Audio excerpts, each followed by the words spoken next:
Hey guys, today I've got a quick review of this Honeywell standing light right here.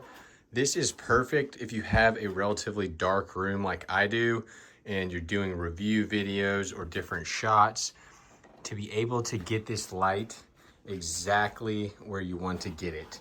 So this thing is nice and pivotable, and it spins as well.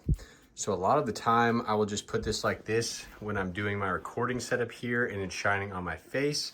But I love that how adjustable it is, that I can film it and point it wherever I want to get great lighting. So it's just a nice black, you hardly even notice when it's tucked back there. It just looks like another mic stand, and it's just amazing adjustable light. I can't say enough how much I like this thing.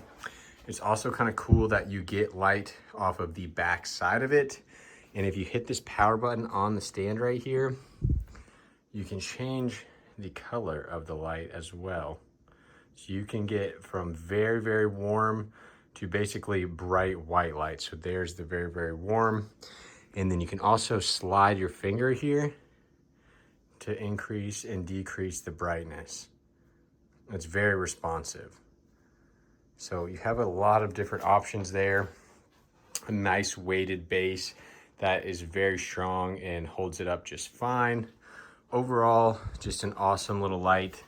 I'll have it linked down below on Amazon, and it is from Honeywell. Check it out, guys.